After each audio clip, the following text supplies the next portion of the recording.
حامدا ومصليا ومسلما أما بعد أعوذ بالله من الشيطان الرجيم بسم الله الرحمن الرحيم وإن تصبروا وتتقوا لا يضركم كيدهم شيئا صدق الله العظيم.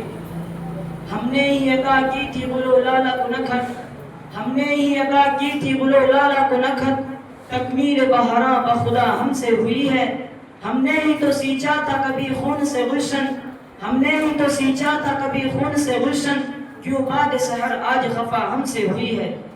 محترم اساتذہ کرام، طلبہ اعزام، معزز مہمانان کرام اور میرے وطنی بھائیوں، آج ہندوستان کے گوشے گوشے اور چپے چپے میں مختلف تنظیموں، مختلف اداروں، مدرسوں، اسکولوں اور کالجوں میں غیر معمولی دھوم دھام سے جشن یوم آزادی منایا جا رہا ہے. مجاہدین آزادی کو خراج تحسین پیش کیا جا رہا ہے.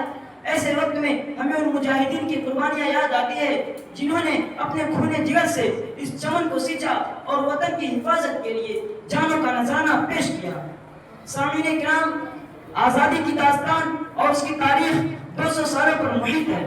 اس جنگ میں ہندو، مسلم، سکھ، عیسائی ہر قوم نے اپنا کردار ادا کیا اور قربانیاں پیش کی. اس دوران بہت سی تحریکات وجود میں آئی اور بہت سے مارکے پیش آئے. آئیے سرسری طور پر تاریخ آزادی کا جائزہ لیتے ہیں.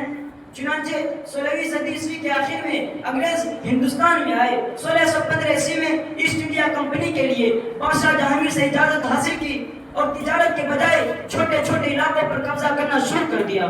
جون 1757 عیسوی کو پلاسی کی جنگ ہوئی جس میں بنگال کے امیر نواب سراج الدولہ کو غداری سے شہید کر دیا گیا. 22 اکتوبر 1776 عیسوی کو بکسر کے مقام پر انگریزوں سے جنگ ہوئی جس میں اودھ کے امیر کو شکست کا سامنا کرنا پڑا. 4 مئی 1799 عیسوی میں شیر محصول ٹیپو سلطان کی شہادت کا دردناک واقعہ پیش آیا. سلطان کی شہادت کے بعد انگریز جنرل ہیریس نے کہا کہ آج سے ہندوستان ہمارا ہے. چنانچہ 1803 عیسوی میں ہندوستان کے دارالسلطنت دہلی پر انگریزوں نے بآسانی قبضہ کر لیا. 1803 عیسوی میں ہی شاہ عبدالعزیز نے انگریزوں کے خلاف جہاد کا فتویٰ دیا. 1818 عیسوی میں تحریک مجاہدین کی سرگرمیوں کا آغاز ہوا جس کا قائد سید احمد شہید کو بنایا گیا. 1857 عیسوی میں انگریزوں کے خلاف بغاوت کی چنگاری پھوٹ پڑی جس میں مسلمانوں کو ناکامیوں کا سامنا کرنا پڑا، جس کی بنیاد پر انگریزوں نے مظالم کے پہاڑ توڑ دیے اور چن چن کر مسلمانوں کو نشانہ بنایا. 1867 عیسوی میں دارالعلوم دیوبند کی بنیاد رکھی گئی جس کا مقصد مجاہدین آزادی کو تیار کرنا تھا. 1885 عیسوی میں انڈین نیشنل کانگریس کا قیام عمل میں آیا جس نے آزادی میں اہم کردار ادا کیا. سامعین کرام، آزادی کی داستان اور اس کی تحریکات یہیں ختم نہیں ہوتی بلکہ 1915 عیسوی میں جنگ عظیم کا آغاز ہوا اور شیخ الہند نے اس سے فائدہ اٹھا کر ریشمی رومان تحریک کو عملی جامہ پہنانے کے لیے پورا زور صرف کر دیا. 1916 عیسوی میں ریشمی رومان کا پردہ فاش ہو گیا اور شیخ الہند اور دیگر علماء کو گرفتار کر لیا گیا. لیکن آزادی کی تاریخ سرد نہیں پڑی. 1918 عیسوی میں کانگریس نے سول نافرمانی اور ستیہ گرہ کی تحریک چلائی. 1919 عیسوی میں جلیانوالہ باغ کا عظیم سانحہ پیش آیا. خلافت کمیٹی قائم ہوئی اور جمعیت علماء ہند کا قیام عمل میں آیا. 1920 عیسوی میں خلافت کمیٹی نے تحریک عدم تعاون شروع کیا جس کو کانگریس نے اپنایا اور آزادی کے لیے ہندو مسلم ایک ساتھ میدان میں کود پڑے.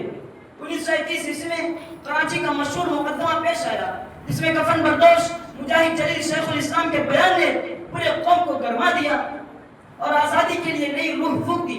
ابھی اور سنیے، 1922 عیسوی میں چوری چورا کا پرتشدد واقعہ سامنے آیا. 1926 عیسوی میں سب سے پہلے جمعیت علماء ہند نے آزادی کی مکمل تجویز پیش کی. بالآخر ان 200 سالہ قربانیوں کے بعد وہ دن بھی آیا جب ہزاروں آنکھیں اشک بار ہو گئی. 14-15 اگست 1947 عیسوی کی درمیانی شب تھی جب آل انڈیا ریڈیو سے یہ اعلان ہوا کہ ہمارا ملک انگریزوں کے پنجہ استبداد سے مکمل آزاد ہو گیا ہے. اسی مناسبت سے ہم لوگ 15 اگست کو یوم آزادی مناتے ہیں. اس موقع پر بس میں یہ پیغام دینا چاہتا ہوں، سارے جہاں سے اچھا ہندوستان ہمارا، سارے جہاں سے اچھا ہندوستان ہمارا، ہم بلبلیں ہیں اس کی یہ گلستان ہمارا. مذہب نہیں سکھاتا آپس میں بیٹھ رکھنا، مذہب نہیں سکھاتا سکھاتا آپس میں بیٹھ رکھنا. ہندی ہے ہم، وطن ہے ہندوستان ہمارا، وما علینا الا البلاغ.